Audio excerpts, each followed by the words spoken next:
à vontade para conversar.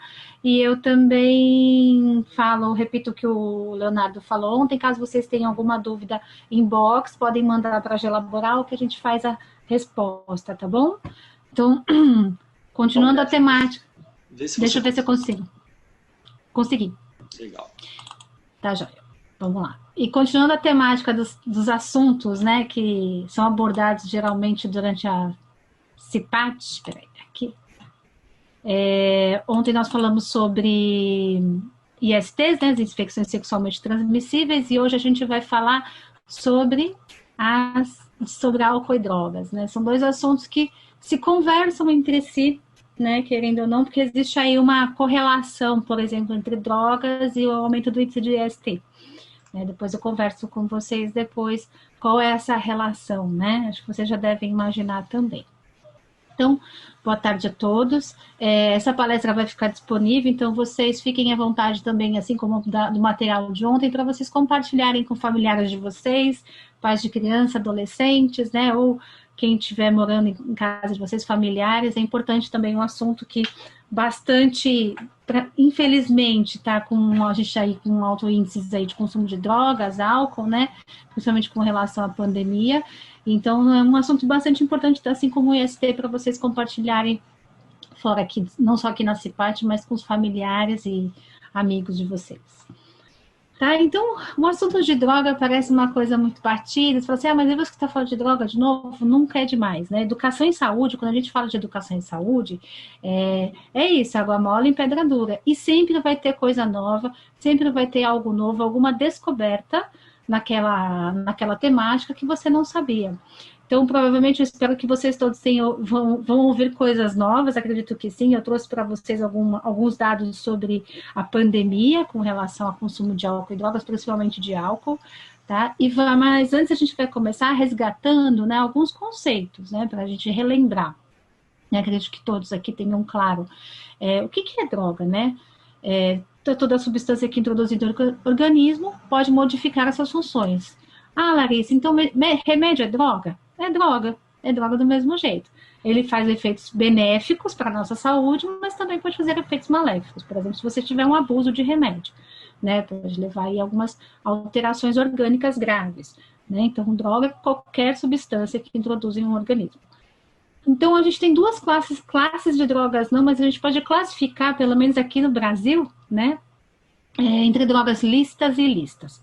Então, no Brasil, lícitas, aquelas drogas que são permitidas por lei, né? Então, que a gente pode ter o livre consumo e livre acesso, comércio, né? Então, lícitas é o álcool, considera uma droga, tabaco, cigarro, os medicamentos, os remédios. Então, o Brasil, só a título de curiosidade de vocês, é um dos maiores consumidores de drogas, principalmente drogas de uso controlado. Ah, é ilícito? Não é ilícito, porque ele é comercializado, ele é industrializado e vendido em farmácia mediante uma receita especial.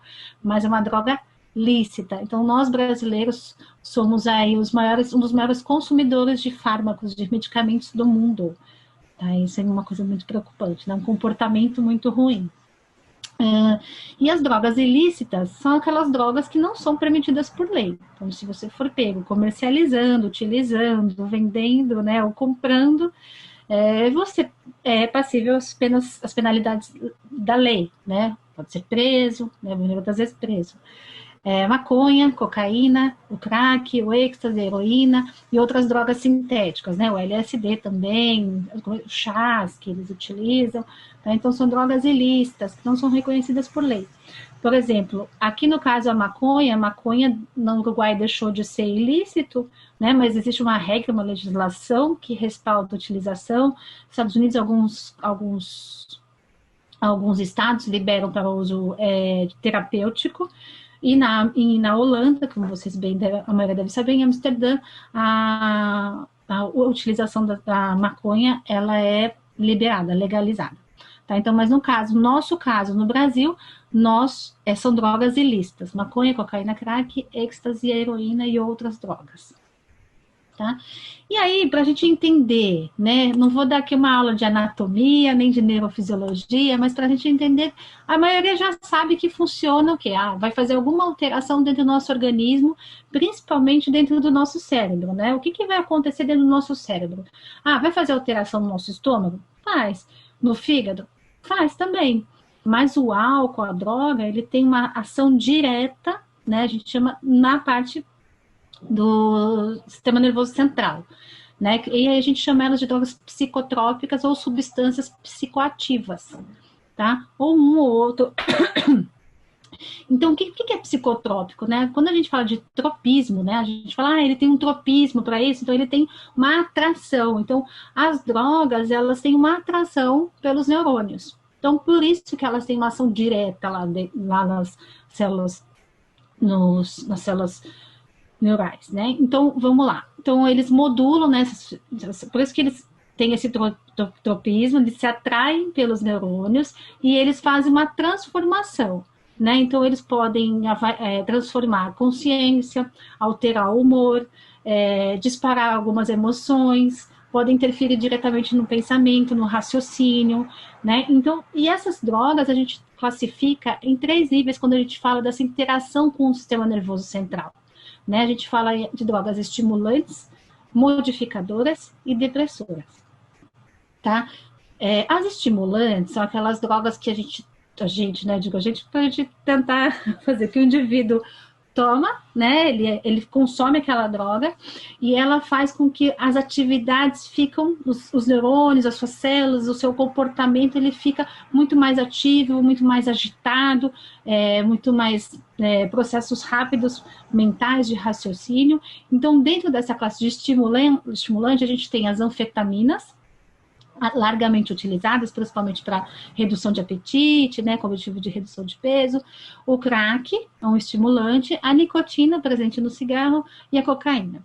Tá? Existem outras classes de drogas, mas não vem ao caso eu mencionar aqui. Eu coloquei as que vocês mais conhecem, né? Porque a gente está numa época que temos drogas sintéticas, né? Aqui no Brasil ainda não chegaram tantas, mas né, na Europa, Estados Unidos, é bem preocupante, né, a utilização dessas drogas sintéticas. Então, via de regra, os estimulantes são essas, anfetaminas, nicotinas, cocaínas, tá? As modificadoras são aquelas que alteram a atividade, elas não fazem o cérebro ficar mais rápido ou mais devagar, elas alteram, então tem alucinação, você tem alteração de comportamento, então a gente entra nessa classe com a maconha, com o LSD, né, o ácido lisérgico, então você promove alucinações, alterações cognitivas importantes, né, chás de cogumelo também. E temos as drogas depressoras, né? Depressoras é quando você diminui a atividade cerebral. Então a pessoa fica mais letárgica, sonolenta, deprimida, chorosa. Então essas drogas a gente consegue colocar nessa classe. Os tranquilizantes, então, eu vou tomar um Valium, né? Que a gente vê muito em filme americano, vou tomar um Valium para ficar mais calmo, um Rivotril, né, que também tem um consumo alto aí, o pessoal faz piadinha, mas é muito grave esse consumo desenfreado de Rivotril. Os soníferos, então, os diazepams, os opiáceos, pessoas que são viciadas em remédios para dor, também se encaixam aí nas drogas depressoras. E o álcool, né, o álcool, a gente vai falar bastante sobre o álcool hoje, porque apesar de ilícito, né, é preocupante o consumo de álcool pela população brasileira. Tá? Pelo mundo inteiro, principalmente pela população brasileira. Então vamos pensar assim, as drogas, sendo lícitas ou ilícitas, elas agem diretamente sobre o meu sistema nervoso central, vai fazer alterações importantes no meu comportamento, e entra nessas 3 classes. Elas estimulam, modificam, né, alteram a forma de como eu penso, ou deprimem, tá? Então faz com que eu fique muito mais devagar, letárgico. Qual que é o maior risco da droga, né? É a dependência, né? Então, assim, não existe um uso seguro de drogas, né? Então, assim, não, dá para tomar só de vez em quando, só somente. Não. Então, não existe um uso seguro porque existe a dependência, né? Que pela Organização Mundial de Saúde, ela é conceituada como estado de intoxicação periódica ou crônica, nociva, sempre nociva ao indivíduo e à sociedade, propiciado pelo consumo repetido de uma droga natural, falta um Tzinho ali, ou sintética. Tá? Então, esse é o maior risco, né? Toda consumo de droga tem um risco, mas esse é o maior, que é a dependência. Então, o Drauzio Varela, ele traz, assim, e ele traz de uma forma bastante didática como é que a droga funciona, né? Você vai falar que a droga é ruim, nossa, se fosse ruim, não existia dependência, né? Existe aquela sensação, né, do sistema de recompensa do cérebro, então o cérebro vai disparar um monte de substâncias químicas, e geralmente essas substâncias químicas, elas não dão uma sensação de prazer, é uma sensação prazerosa, seja uma letargia, seja uma emoção, a gente fica eufórico com alguma coisa, muito feliz. Então, essa é a ilusão química que a gente chama, então ele dispara substâncias químicas, isso faz com que, eu me senti bem, me senti super eufórico, feliz, eu não dormi, eu consegui render a noite inteira, eu tomei uma anfetamina e fiz um relatório, virei à noite, consegui, mas aí você fala, eu preciso trabalhar mais e começa a tomar aquilo sem parar, né? E aí, no pano de fundo, aquilo vai te trazer um prejuízo e você começa a fazer uso compulsivo e aí vai chegando a dependência caminhando junto disso. E ao passo que você começa a fazer esse uso compulsivo, seja de drogas, álcool, drogas lícitas ou ilícitas, você vai precisar cada vez mais dela, porque seu organismo também precisa liberar substâncias químicas, né? E aí, ao mesmo tempo, você começa a perder o interesse de fontes naturais de prazer, como dormir, ficar com a família, praticar atividades físicas, alimentação e hábitos saudáveis, às vezes até o prazer de você trabalhar com alguma coisa, né? Você ter algumas outras fontes, o lazer, ou apenas ler um livro até, né? Que mexe também muito com a atenção. Então, isso é um ciclo vicioso. Então, você perde essas fontes naturais de prazer, você não consegue mais ver graça em nada fora da vida, só no uso compulsivo daquela droga, e fica entrando nesse ciclo vicioso. Uma vez que você entra nesse ciclo vicioso, você só consegue sair com a ajuda de algum especialista, né? De um apoio de uma equipe multiprofissional, às vezes com utilização de alguma outra droga, algum outro medicamento para ajudar, terapia, atividade física também, mas existe esse ciclo vicioso que o Drauzio Varela fala também. Tá? Existem outras linhas, né, acho que é só título de curiosidade de vocês, eu estava assistindo há pouco tempo e li, assim, um neurologista, ele chama Siddhartha Ribeiro, ele é um neurologista lá da Federal do Rio Grande do Sul, ele trabalha com um neurologista excelente, que é o Miguel Nicoleles, acho que para quem gosta de ler, o livro dele é muito além do nosso. Eles trabalham em fazer aquele exoesqueleto. Então, é um grupo de neurologistas brasileiros que estudam tanto a parte da reabilitação neurológica, mas também da parte de funcionamento cerebral quando o indivíduo usa drogas, né? Algum tipo de droga. E eles têm uma linha bem que a gente chama de controversa, uma linha tênue, né, que eles trazem, que é quando as drogas, elas trazem um prejuízo para a sociedade enorme, né, principalmente pela violência, pela criminalidade, pelo próprio indivíduo, né, ameaçar a própria vida, né, com relação a isso. Então, o pessoal lá do Nordeste, então é legal vocês darem uma olhadinha, quem tem curiosidade, fala sobre o uso consciente da droga. E eles fazem uma analogia, assim, poxa, eu vou pular de paraquedas, eu uso uma série de equipamentos de proteção, porque existem algumas pessoas que elas são extremamente o quê? Suscetíveis à utilização da droga. Então, geralmente as pessoas que ou não têm uma estrutura familiar solidificada, ou uma pessoa que tem uma tendência à depressão também, porque a depressão a gente já sabe que é uma falta de algumas substâncias químicas no nosso cérebro. Então, existem algumas pessoas que têm essa suscetibilidade para a utilização de droga, né? Porque droga tem em qualquer lugar, né? Se a gente procurar, a gente acha em qualquer lugar, infelizmente, nesse lugar.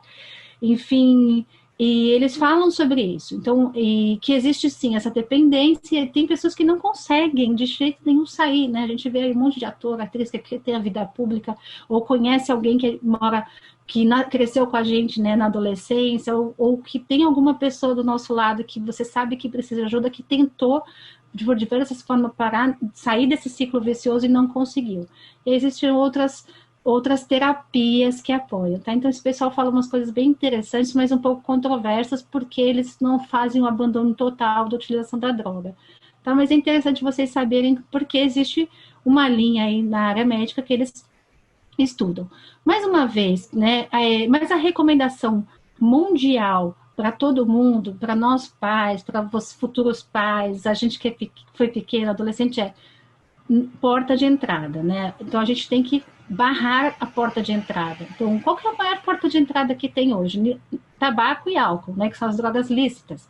Então, quanto mais a gente tirar na possibilidade dessa criança adolescente, porque o consumo começa ou na infância, né, geralmente tem crianças que iniciam com 8, 9 anos, né, quanto mais a gente barrar o início do acesso, né, às drogas lícitas, muito mais difícil vai ser que esse indivíduo utilize as drogas ilícitas, né, ou utilize de uma forma ruim as drogas lícitas, né, o tabaco e o cigarro, né, tabaco e o álcool. Então, as drogas, né, o consumo contínuo de drogas gera crise de abstinência, né? O que é abstinência? É quando o seu corpo ele está acostumado a consumir aquela substância e aí ele começa a falar, a pedir mais. Eu tomei, seu corpo consumiu aquela substância química, metabolizou. O que é metabolizar? Ele foi lá, transformou aquela substância em urina, né? Em suor, ela foi totalmente eliminada e ele precisa de cada vez mais daquilo para se sentir melhor.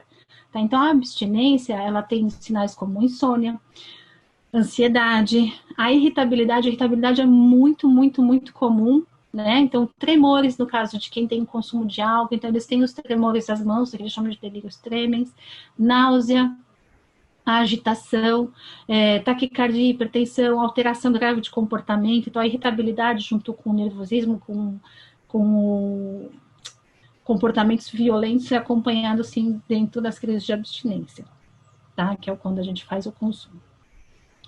E o consumo de drogas lícitas e ilícitas no Brasil, eu trouxe para vocês um quadro que é de um levantamento nacional que fizeram, a Fiocruz fez, acho que uns 3 anos atrás, acho que 2017 saiu, que, assim, não é muita novidade, né? A gente lê e fala assim, poxa, mas é óbvio que, né, brasileiro usa álcool. Usa, porque é um dos países um dos maiores consumidores de álcool, né, da cerveja, tanto é que nesse documento eles falam muito que a gente tem muita propaganda de cerveja, né, a gente já aboliu há poucos anos as propagandas de cigarro, lembram que eram muito atreladas aí a pessoas bem-sucedidas, esportistas. Eu lembro do Free, que eu não tinha o cigarro Free, era um cara fazendo rapel, então nada a ver uma coisa com a outra. Então, o Brasil, ele combateu bem essa questão da veiculação e comercialização do tabaco, mas o álcool não. O álcool sempre tem propaganda, alinhada à beleza, à mulher, né, enfim. Então, e é de livre comércio, né? Então, o álcool 74% da população, né, já usou alguma vez na vida, né, e metade da população usando durante o ano. É muita gente usando álcool, é preocupante. Tabaco, a redução, né, de 19%. Tabaco, especialmente aqui no Brasil, teve uma redução com relação ao número de fumantes, mas teve um aumento entre as mulheres, né? É uma coisa. E os jovens agora, eles estão começando a utilizar o que eles chamam de, o que é pior ainda, né? Os narguilés da vida, né? Que é aqueles equipamentos que não tem, assim, não tem segurança nenhuma, a gente não tem regulação nenhuma, enfim. Então, não sei, a gente não sabe o que é pior, né? Se é o tabaco, são os vaporizadores, ou se são esses narguilés que entraram aí na vida da moçada, né? Maconha, solventes aqui são os lança-perfumes, as colas de sapateiro, enfim, que são drogas baratas, né? Então, são de fácil acesso também. Então, está aí entre a quarta, né, de maior consumo, os benzodiazepínicos, então drogas para dormir, os diazepams, estimulantes, então as anfetaminas, a cocaína, os opiáceos, alucinógenos, né, que são os ácidos, os esteroides também entram, né, que são os medicamentos para você aumentar a massa muscular, e o crack, né, apesar que o crack, ele tá uma epidemia de crack, que graças a Deus está aqui no final da lista, mas é inadmissível, né, ter sequer qualquer porcentagem com relação à utilização de qualquer droga, né, principalmente o crack. E, para trazer um pouquinho para vocês de uma notícia que saiu há pouco tempo, acho que tem uns 15 dias atrás, e vocês devem ter conversado, ou percebido, ou vivido isso dentro de casa, na casa de vocês, que existe uma preocupação muito grande da OMS, e principalmente do Ministério da Saúde, com relação ao consumo de álcool e outras drogas na pandemia, com especial atenção ao álcool, né? Essa Associação Brasileira de Estudos de Álcool e Drogas, eles constataram um aumento de 38% de vendas das distribuidoras de bebidas e 27% nas lojas de conveniência. Então, é um crescimento importantíssimo, tá? E que a gente vai colher e já está colhendo frutos podres com relação a esse tipo de estatística, né? E quais são os impactos, né? Principalmente quando a gente pensa na área da saúde. A gente tem um impacto durante uma pandemia. Todo mundo aqui acho que deve imaginar que se você faz um alto consumo de álcool por muitos dias, cronicamente, você tem uma redução no seu sistema imunológico. Ele não vai funcionar da forma como deveria. Você não vai dormir direito, você vai ter uma alteração do ciclo de sono, o que vai fazer com que o sistema imunológico não trabalhe como deveria trabalhar. E isso te deixa muito mais suscetível ao quê? A ser infectado pelo Covid-19. Então, isso é um dado muito preocupante com relação à associação de uso de drogas, né, principalmente do álcool, e a infecção do coronavírus. Tá? Também, eles observaram também, acho que todos devem estar acompanhando, saíram nas principais páginas, né, do UOL, Globo, Folha de São Paulo também, que houve um aumento aí da violência, né, principalmente de violência, feminicídio, violência contra a mulher dentro dos domicílios, né, muito se deve em conta com a associação com o uso de álcool, né, então uma coisa acaba puxando a outra. Imagina, dentro dessa pandemia, eles constataram um crescimento de 46% no mesmo ano, tá? Então, é nítido com que, logicamente, tem o isolamento, mas tem o consumo de álcool e outras drogas que trazem aí dados muito ruins para violência, principalmente violência doméstica, violência contra a mulher, né? Ele também constatou, acho que aqui só fazendo uma pequeno comentário, né? Eu faço grupo de um prédio que eu morava lá em São Paulo, enfim, dentro do WhatsApp, para vocês saberem. E é impressionante como eles começam a relatar brigas entre vizinhos, né? Ou brigas de casais dentro de casa. Não que a gente vai pensar que vai todo mundo viver harmoniosamente dentro de uma pandemia, 120 dias, 150 dias com a mesma pessoa, fazendo home office, cansativo, estressado. Não é fácil para ninguém. Mas isso é suscetível à violência quando a gente usa aí com outras substâncias, então o risco aí de acontecer alguma coisa ruim é grande, né? Então, é importante a gente ficar atento também, né, com a pandemia, né, e com esse consumo, porque as pessoas, eles falam o quê, né, dentro dessas matérias, eu não trouxe o detalhamento, mas eles falam muito o quê? As pessoas começaram a fazer o happy hour mais cedo, então terminaram as reuniões, né, terminaram o expediente, ou às vezes nem terminaram o expediente, já começaram a tomar uma cervejinha ou um vinho, antes do horário normal, se sentir um pouco melhor em casa, falar assim, já que eu não vou fazer nada, eu vou beber alguma coisa para relaxar, ou eu estou muito estressada porque eu não consigo mais ficar em lives, em reuniões virtuais, eu preciso beber para ficar mais calma. Né? Então, esse também algumas pessoas relataram dentro de uma pesquisa que eles fizeram bem rapidinha, assim, bem curtinha. Eu não trouxe para vocês para não ficarem muito, não me estender demais. Então, aqui algumas das notícias, né, que eu trouxe para vocês. Então, aumento do consumo de álcool, então, outras drogas também aí estão dentro desse cardápio, né, de pandemia. Então, o álcool é uma das poucas drogas que tem seu consumo admitido, né? Pesquisas revelam que grande parte dos acidentes são provocados por motoristas alcoolizados e o efeito mesmo em pequenas quantidades. Então, não existe o consumo seguro de álcool. Não existe. Então, eu tomei uma latinha. A única latinha que você tomou, ela faz sim uma alteração cognitiva em você, com que faz que seus reflexos sejam abolidos ou diminuídos, né? Vai depender também da sua habilidade, destreza, atenção, né? Lembrando que o álcool também é uma droga depressora, tá? Então, não existe quantidade segura, tá? Então, redução da coordenação motora e reflexos, é muito perigoso para o bebê durante a gravidez, o bebê nasce de baixo peso, né, tem um risco aí de um parto prematuro também. O álcool, como todos sabem, ele causa doenças no fígado, né, doenças hepáticas, então cirrose hepática é o maior risco, né, câncer de pâncreas também, problemas do aparelho digestivo, então o intestino também, algumas células do intestino não toleram altas doses de álcool, né? Nenhuma dose, na verdade, então faz com que elas alterem também o funcionamento. Leva também a hipertensão, problemas cardíacos no coração, problemas com relação ao acúmulo de gordura, né, gordura abdominal, alteração de colesterol também. Então, tem muita gente que para de beber e fala assim, poxa, meu colesterol, né, os níveis de triglicérides, colesterol melhoraram, mas é em função da droga, né, do álcool, que faz essas alterações no nosso organismo.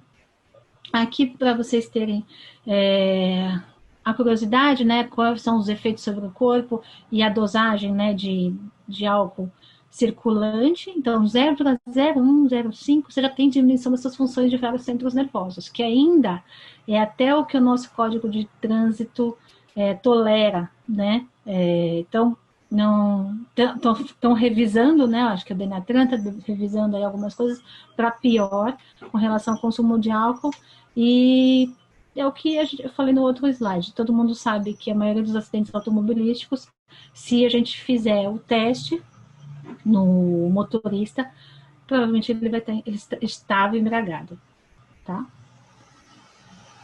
Então, altas doses de álcool, assim como 0,30, acima de 0,16, 0,10, então levam, né, ao coma, né? Então é uma droga depressora do sistema nervoso central.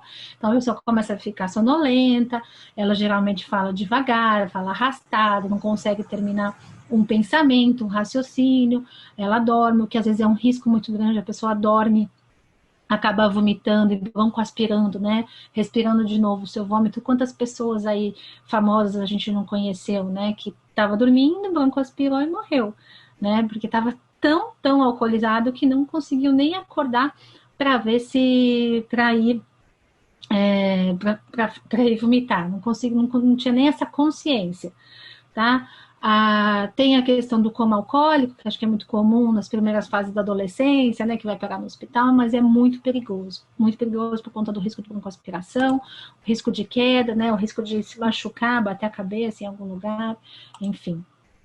Então, altos níveis de álcool. Então, não existe uma recomendação mínima aí de utilização, consumo seguro de álcool.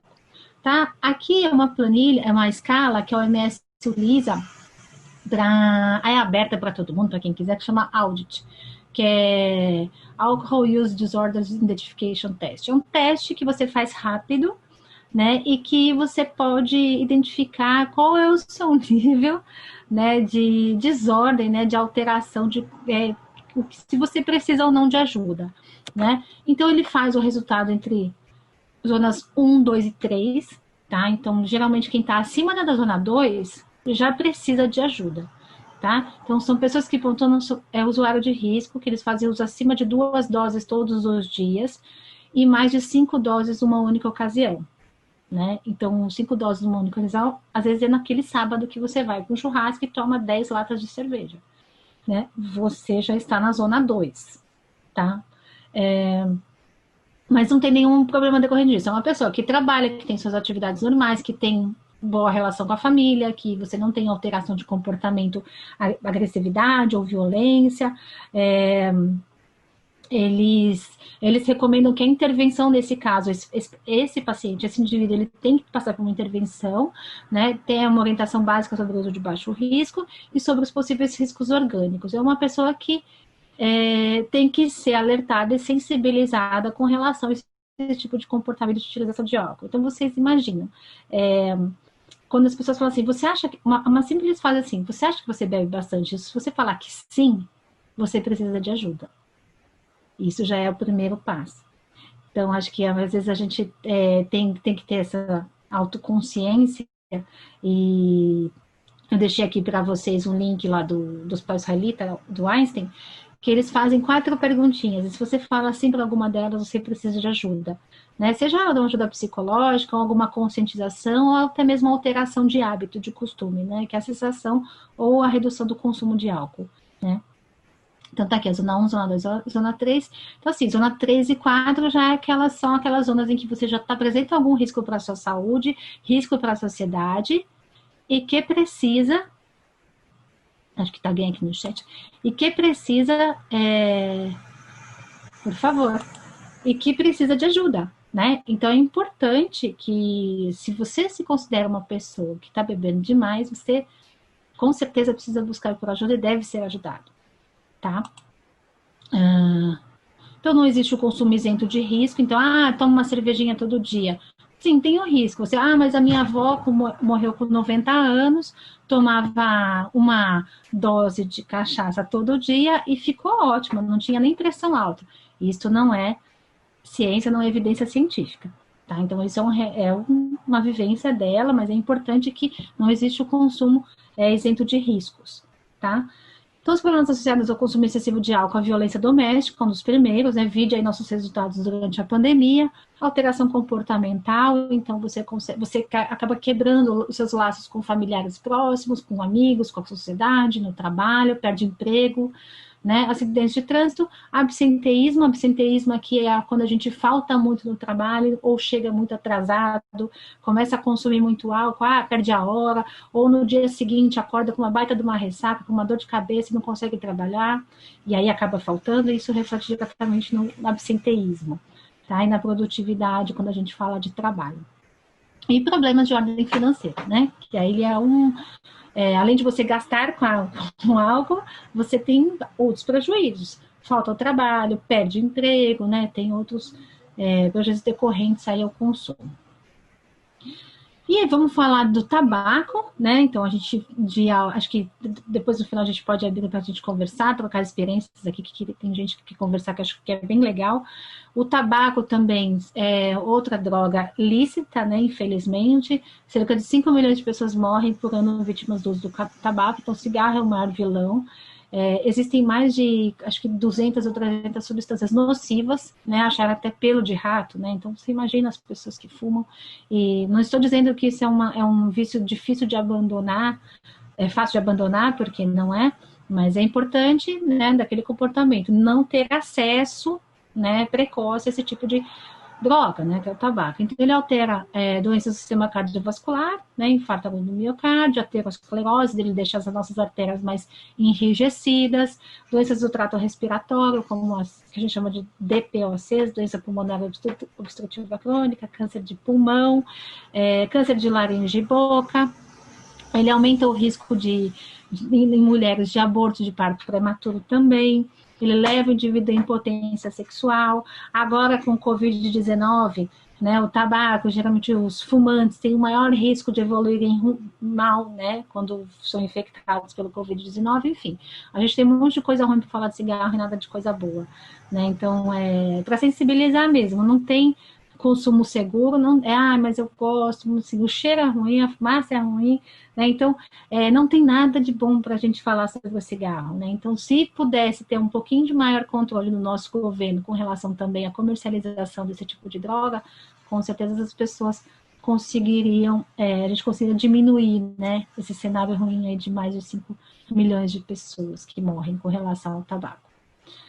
Temos a maconha, uma droga ilícita, que é o tetrahidrocannabinol, né, THC e outras 400 substâncias, porque a gente sabe que a maconha hoje que é vendida, comercializada, é uma droga que ela é manipulada sinteticamente, então ela não é só aquela folhinha, não, é só uma folhinha, não é. Então ela tem outras substâncias químicas extremamente nocivas, então que alteram, principalmente problemas de memória de aprendizagem do indivíduo, alteração da percepção visual, lembra que é uma droga que ela é modificadora, então ela muda a forma de como a gente pensa, de como a gente ouve, de como a gente sente.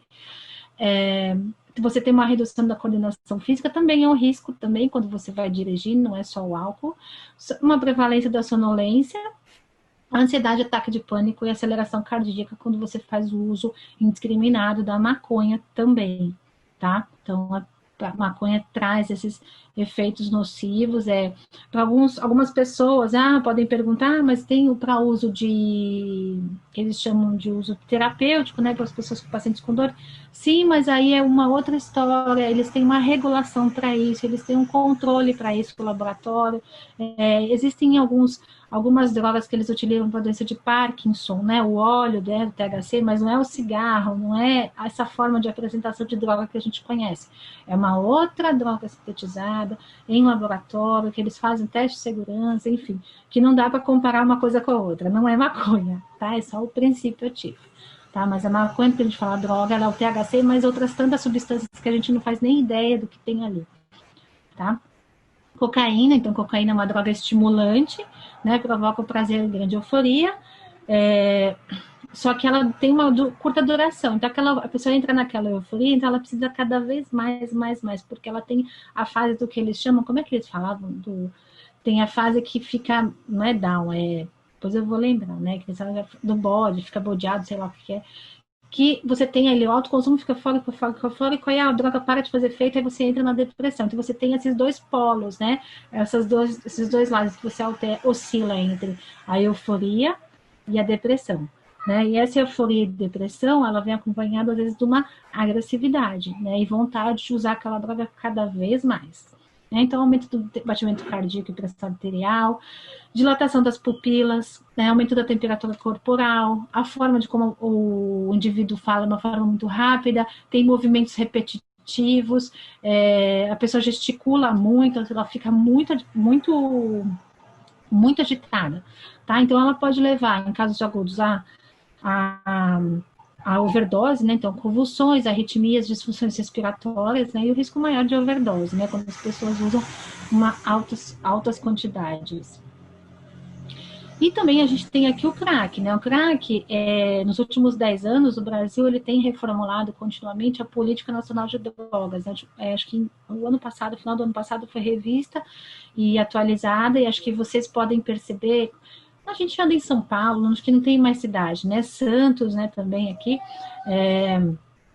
a quantidade de pessoas, né, que você sabe, a Cracolândia, né, que não existe mais Cracolândia, mas você vê a quantidade de pessoas, os usuários de crack só está aumentando. Por quê? Porque é uma droga barata, né, então ela é uma droga barata, ela é derivada da planta de coca, mas ela é uma misturada de um monte de coisa, de bicarbonato de sódio, amônia, água destilada, então ela tem um baixo custo, ela é comercializada em qualquer lugar, né? Eles chamam de interiorização porque é uma droga que ela penetrou muito nos interiores dos estados, né? Então, não é uma droga de capital, né? Por exemplo, cocaína, essas drogas, elas são drogas que eles chamam de grandes centros urbanos, né? O crack não, o crack ele entrou em qualquer cidadezinha que você vai hoje, pode ser no interior de São Paulo, interior de Minas Gerais, sempre vai ter que eles chamam aquele noia, né? Que é o noia que rouba bicicleta, que faz alguma coisa. Eu sei que eu falo isso porque na cidade do meu pai, que é interior de Minas, teve um relato lá, que é uma cidade super pacata. Roubaram a bicicleta e falaram assim, foi o Noia. Eu falei, mas pai, Noia? Aqui tem Noia? Ele falou, tem os caras que usam crack lá em cima. Então, é uma droga que é tão barata, ela teve uma interiorização muito grande. E a gente vive aí uma epidemia. Tá? E o importante de dizer que o crack ele não é uma droga também de exclusividade de população de baixa renda. As populações de alta renda também consomem crack. Tá? Então, é coisa. Só quem é pobre porque é barato? Não. Eu tive, infelizmente, né, uma psicóloga, né, uma conhecida, que eu descobri depois, né, que me ligaram, ela faleceu. Eu falei, mas faleceu do quê? Tão nova, né? E aí eu fui até o enterro e me falaram, ela era usuária de crack, e era de uma família super abastada de São Paulo, ela era linda, assim, por fora você não via o que tinha acontecido, o que estava acontecendo, né, o sofrimento dela, né, e tinha acesso, né, então, e foi embora por causa do crack, né, então, o crack é uma maior preocupação que tem, principalmente aqui no Brasil, tá, então, crack, porque é uma droga de alto risco de dependência, geralmente na primeira utilização, o indivíduo já fica dependente. Ele tem um risco muito grande de você passar outras doenças, não de sexualmente transmitíveis, mas quando você compartilha aquele cachimbo, né, você pode compartilhar outras doenças, tá? Então, ela é uma droga também que, para a saúde do indivíduo, para a disseminação de infecto contagiosa, é super arriscado. Então, o vídeo agora na pandemia, então provavelmente devem ter morrido aí dentro de 70 mil, bastante usuários de drogas, de crack, eu digo aqueles que estão na rua, tá? Então, é importante a gente ter essa sensibilidade para olhar esse panorama social que a gente vive. O crack, como todo mundo sabe, aumenta a criminalidade, então eles têm mesmo um comportamento muito agressivo na fase de abstinência, o que leva a cometer delitos, né, desde pequenos ou grandes, eles ficam tão doidos assim que geralmente ou portam uma faca, um pedaço de vidro e vão para cima mesmo de quando eles precisam, né, quando estão na fissura da droga do crack. Então é uma fumaça produzida pela queima da pedra, então geralmente eles colocam a pedra dentro de um cachimbo, eles queimam essa pedra e muito rápido faz o efeito. O efeito, ele vai rápido e dura rápido. Então, em 10 segundos a pessoa já fica alterada, né? E ele dura de 3 a 10 minutos. Lembrando que é uma droga o quê? Depressora. Tá? Então, ele provoca alucinações, o crack, a paranoia, né? A paranoia também é acompanhada aí da violência, né? A pessoa acha que está sendo perseguida, ela olha para você na rua, ela quer agredir, enfim, ocasiona dependência, né? E posteriormente morte. Então, ele é uma droga extremamente letal, perigosa, tá? E geralmente os usuários de crack eles já passaram por aquelas outras portas de entrada, né? Iniciaram no álcool, no tabaco, aí passaram por cocaína e acabaram chegando no crack. Tá? E por fim, assim, uma das saídas, né? A gente falou aqui sobre a questão da nossa interação, relacionamento interpessoal, relacionamento com família, com os nossos colegas de trabalho, mas a atividade física ela é uma grande aliada. Né? Por que ela é uma grande aliada? Porque quando a gente faz atividade física, a gente libera também algumas endorfinas, que eles chamam, né? Então, as endorfinas. Então, elas acabam que fazendo esse papel de uma boa droga, né? Então, as atividades físicas, ela é uma prevenção e a saída contra as drogas. Visto aquelas crianças quando começam a fazer esportes, né, desde pequenininho, né, geralmente são crianças que acabam não entrando nesse mundo das drogas, né, seja do cigarro, do álcool, né, acabam tendo hábitos mais saudáveis, né. Então aqui os estudos revelam que mudanças na atividade cerebral induzidas pelo exercício podem ajudar a reduzir ou controlar o tabagismo. Então, ou seja, o tabagismo é que até coloca o álcool também. Às vezes você, eu chego em casa todo dia, bebo uma cerveja, mas por que não chega em casa todo dia e vai fazer uma caminhada de uns 30 a 20 minutinhos, né? Ou faz um alongamento, uma sessão de pilates no solo durante 30 minutinhos para ver se essa sua vontade de beber não vai passar, né? Ou se você tem 30 minutinhos, você não vai parar de fumar dois cigarrinhos e assim ao passo, vai passando os dias, você vai conseguindo reduzir esse seu consumo de drogas. Né? E não só do álcool e cigarro, mas das outras drogas também, né? A gente pode pensar em maconha, cocaína, né? Mas tem que ter também um acompanhamento, uma intervenção de uma equipe multiprofissional, né? Com médicos, psicólogos, enfermeiros, educadores físicos também ajudam bastante. E, e, aí, e aqui, então, altera o modo como o cérebro processa informações, fora as questões de liberação dessas substâncias, as endorfinas, né, que fazem com que a gente se sinta melhor, durma melhor e renda melhor também quando a gente pensa no trabalho e nas nossas interações pessoais. Lari, Tá bom? Diga. voltou. Não, voltou. É porque a sua tela estava metade verde, voltou de novo a ficar verde. Eu não sei. Não, Aqui é ah, para mim, acho que tá para. verde? Não, agora voltou. Voltou. Só tá um Voltou? pedaço verde. Deve ser algum bug do próprio Zoom. Mas tudo Ó, bem, não tem problema. tá. Toma aqui um chazinho. Então, e para finalizar, acho que eu fico aqui aberta às dúvidas, se alguém tiver alguma dúvida, que a gente falou bem, falando de todas as drogas um pouco, mas eu queria saber daqui, se alguém já vivenciou algum caso próximo, né, de amigo, vizinho, familiar, ou pelo caso também, e o que essa experiência, né, essa visão que vocês tiveram, qual que foi o resultado, né, do uso, né? Será que foi tão legal assim, né, de ver tudo isso? Então eu queria saber se alguém falou que queria testemunhar aqui não tem o nome, né? Oi, eu sou o W10-108. Vanderlei. Oi, Vanderlei. Tudo Tudo bem? bem? Tudo. Eu tenho casos na família, né? Questão do alcoolismo. O meu pai, que faleceu, ele faleceu com 78 anos. E no caso dele, o alcoolismo foi alcoolismo, mas principalmente tabagismo. Mesmo depois de 20 anos dele ter parado de fumar, ele teve câncer na boca. Ele já estava bastante debilitado e veio falecer na missão aos descidos. E está com uns 2 meses, eu perdi meu irmão, 40 anos de idade. Ele começou a beber muito cedo. Ele começou o quê? Né? Tá meio cortada a ligação.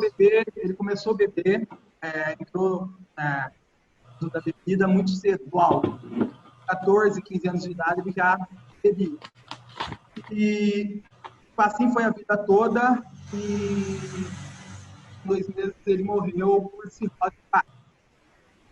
A minha sobrinha, ele falou, 2 anos, falou, precisa se tratar.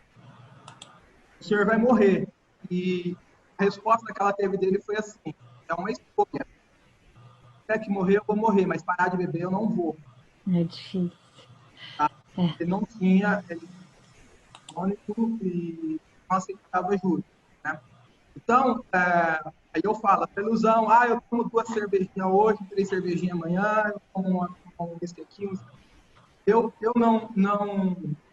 nunca fiz uso de álcool, cigarro, drogas, meu pai tinha bar, e o pessoal até estranha isso, mas uma condição que eu coloquei por experiência que eu tive na minha família, de tios, pai, meu irmão. Mas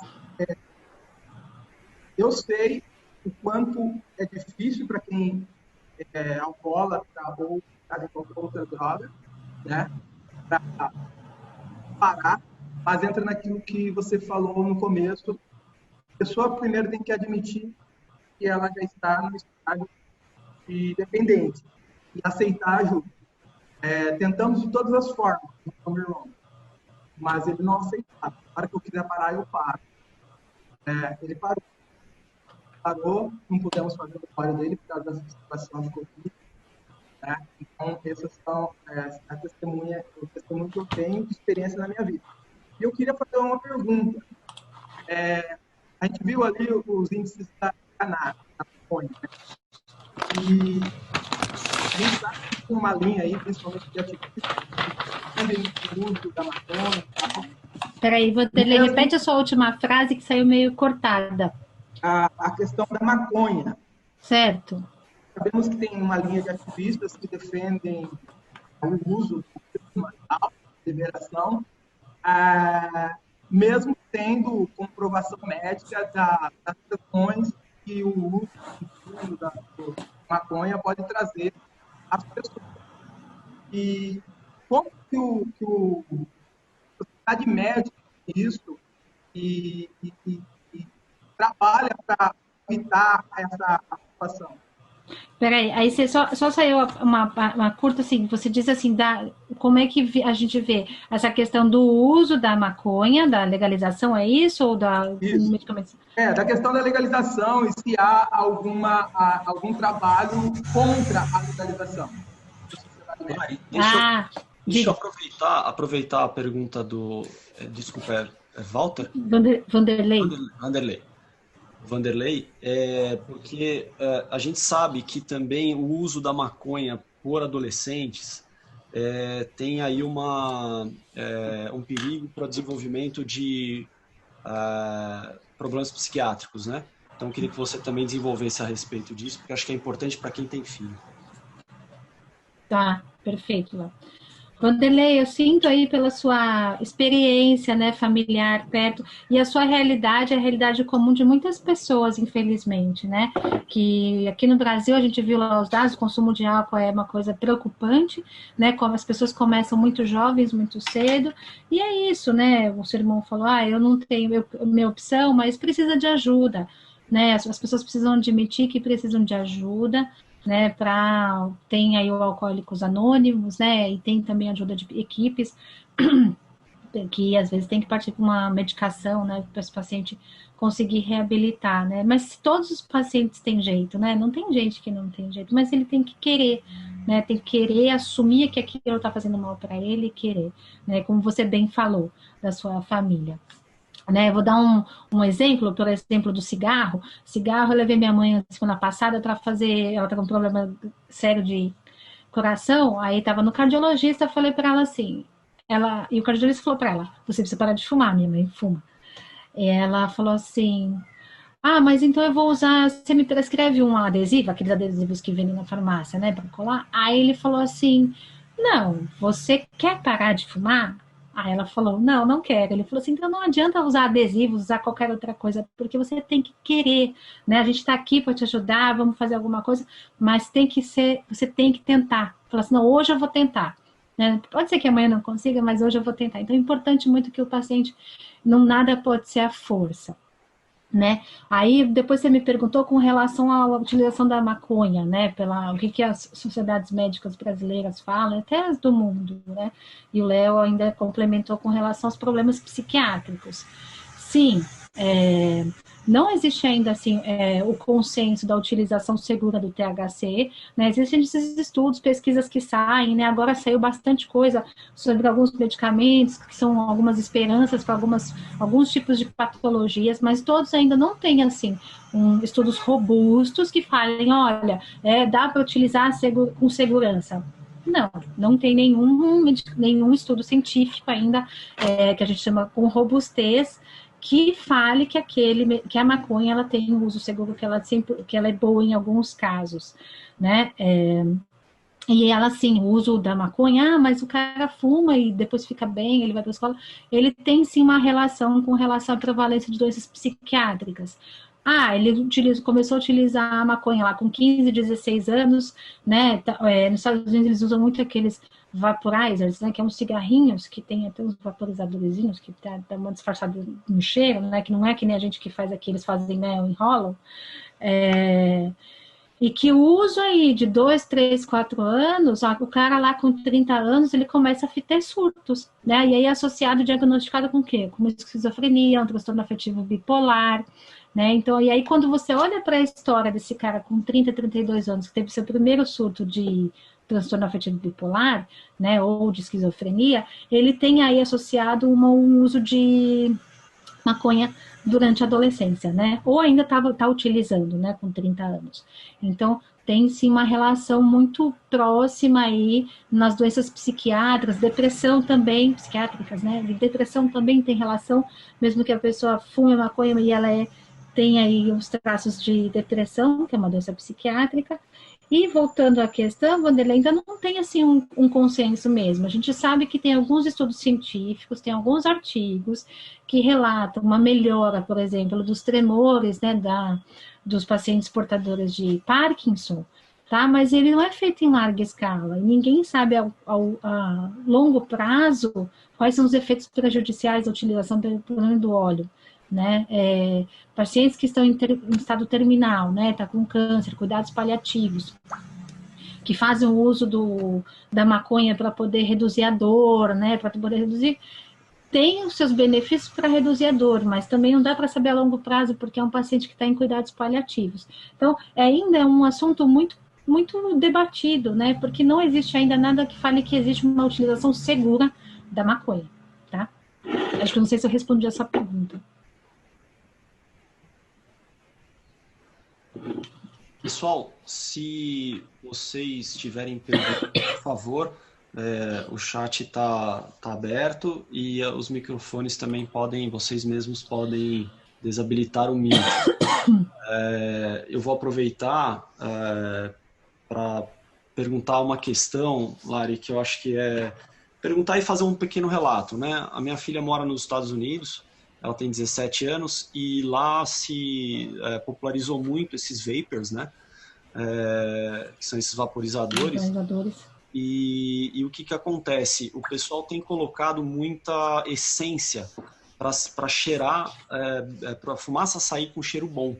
Então, eles estão fumando maconha lá nos Estados Unidos e ninguém percebe. Não é como a gente às vezes vê por aqui, que a gente sente o cheiro e fala, tem alguém fumando maconha. Então, para quem é pai, para quem é mãe, ou tem sobrinhos, etc., ficarem muito atentos, porque é uma época que os adolescentes querem fazer as experimentações, né, Lari? E acaba tendo essas facilidades aí. E adolescente é um bicho muito criativo, né? Visto que a gente já foi um dia, né? E a gente só fica, acho que pensando 20%, 80% do tempo em bobeira, né? Então, assim, é a maioria. Então, tem lá os hormônios ativos, enfim. E tem a questão, Léo, acho que os vapers devem estar chegando aqui, mas eu não vejo tanto, assim, nunca vi aqui no Brasil, acho que vi poucas pessoas. Mas aqui tem povo que usa nas festinhas aquele narguilé, que tem também essência, tem também cheiro, e vai saber o que esse povo está colocando lá dentro. Fala que é compartilhar, né, o mesmo, assim como a gente fala do cachimbo do cara, que ele é perigoso de você fazer essa disseminação aí, né, de infecções, seja elas respiratórias ou não, o narguilé também faz, né? Eu não sei se é esse nome que tem, né? Que narguilé, eu lembro aquela coisa árabe, tem um outro nome, uma outra gíria que eles usam agora que eu não me vem à cabeça. Mas ele também tem um risco muito grande, muito, assim. E É muito agora comum também a na juventude... Turquia, né? É muito comum na É, Turquia, né? E só, acho que o Léo tem uma pergunta também, mas a questão existe a possibilidade, o risco de hepatite nesse compartilhamento? sim, por conta da saliva, né? A saliva, né, em alguns casos, que nem eles estavam... A saliva, quando eles falam sobre hepatite, deixa eu lembrar aqui de cabeça, geralmente eles têm baixo risco, tá? Não tem um risco alto, baixo risco, mas baixo de hepatite, se tiver doença ativa, né? Uhum. Mas geralmente não. Mas é baixo risco, não tem muito alto. Mas é muito sim. Se você tiver, por exemplo, a herpes labial, tá lá, tá compartilhando. Eu li um artigo sobre a questão do Covid-19, né? Com a questão de vaporizadores, de narguilé, do pessoal compartilhando, aquela fumaçaiada toda tá saindo, porque tá rolando as festinhas clandestinas, né? Enfim. Mas de hepatite não tem um risco não tão grande assim, independente mas não dá para garantir, porque se a pessoa tiver com uma microlesão no lábio e a outra também está lá com a saliva dela, tem um risco mínimo sim de você passar. Olá, Olá. boa tarde a todos. Eu queria fazer um comentário barra pergunta, que é sobre a questão da codependência, né? Porque, assim, a gente tem um dependente de droga e a família inteira é codependente, né? Eu não sei se esse tema seria interessante passar para o pessoal. Eu tive um caso, né? Assim, e aí acho que uma das formas de ajudar o dependente é ajudar também o codependente, né? Porque senão talvez o processo não ocorra. Eu queria que você falasse um pouquinho sobre isso, se for relevante. Sim, é muito relevante, né? Assim, bastante interessante tua pergunta. Poucas pessoas fazem esse tipo de pergunta. Esse codependente, né? A gente fala que é o apoio e suporte familiar também, até nas doenças psiquiátricas, né? São, né? Então a gente é muito parecido, né? Que o consumo, na verdade, o consumo excessivo de droga não deixa de ser uma doença psiquiátrica, né? Porque ele precisa de alguma coisa externa para ele se sentir bem, se sentir melhor. Mas sim, acho que não é nenhuma pergunta, acho que você trouxe bastante essa importância de você envolver a família, né? E dar suporte para essa família. Não dá para famílias atribuições, olha, você tem que trazer, você tem que levar. A família faz parte desse tratamento também, porque a família sofre demais, né? A família vê aquilo todo dia.